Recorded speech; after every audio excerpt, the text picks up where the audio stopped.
এবং ওই শুটের দিন যারা ছিল না তারা কথা বলছে। সেই রিসর্টটারও শেয়ার হোল্ডার হচ্ছে আমার হাজব্যান্ড। আমার ক্যারিয়ার নষ্ট করার জন্য বিগত দিনে যারা কথা বলেছেন তাদেরকেই আনা হচ্ছে। বারবার একই ফেসগুলো আপনারা দেখছেন। এমন একজন মানুষকে ওখানে দেখলাম যে জীবনে প্রথমবার হয়তো সাংবাদিকদের সামনে বসার সুযোগ পেয়েছে আমার কারণে।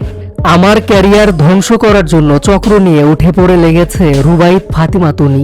হেলিকপ্টার আমার স্বামীর, এমনকি যে রিসোর্টে শুট হয়েছে সেখানেও আমার স্বামীর শেয়ার আছে।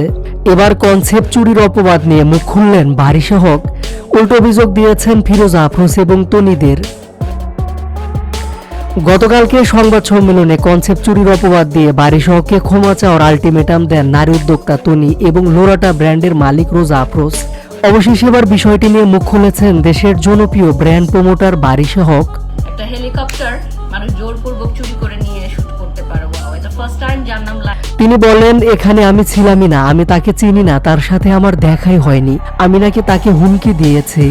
বারবার সেই পুরনো ফেসগুলো আমার সামনে আসছে, যার সাথে এর আগেও আমার ঝামেলা হয়েছিল। সব বুঝলাম, কিন্তু শুটে যারা জড়িত না তারা কেন আসবে? আমার ক্যারিয়ার নষ্ট করার জন্য বিগত দিনে যারা কথা বলে এসেছে তাদেরকে আমার বিপক্ষে কথা বলার জন্য আনা হচ্ছে।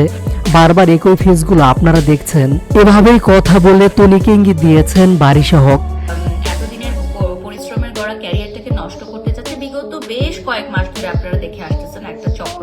তো সেই চক্রটাই কিন্তু আবারও আমাকে নিয়ে এই ধরনের লাইভে বারিশা হক আরো বলেন, সে হস করে এসে কিভাবে মিথ্যা কথা বলে।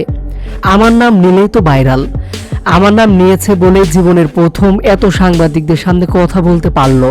ঠিক তখন উল্টো হুমকি দিয়ে বারিশা হক আরো বলেন, আমরাও পাল্টা অভিযোগ করেছি তাদের নামে, তবে এখন আর আমরা নিজেরা কিছু করব না, যা করার আমাদের আইনজীবী করবে। আমার আসলে এ সমস্ত মানুষদের নিয়ে কথা বলার সময়ও নেই, আমি খুব ব্যস্ত।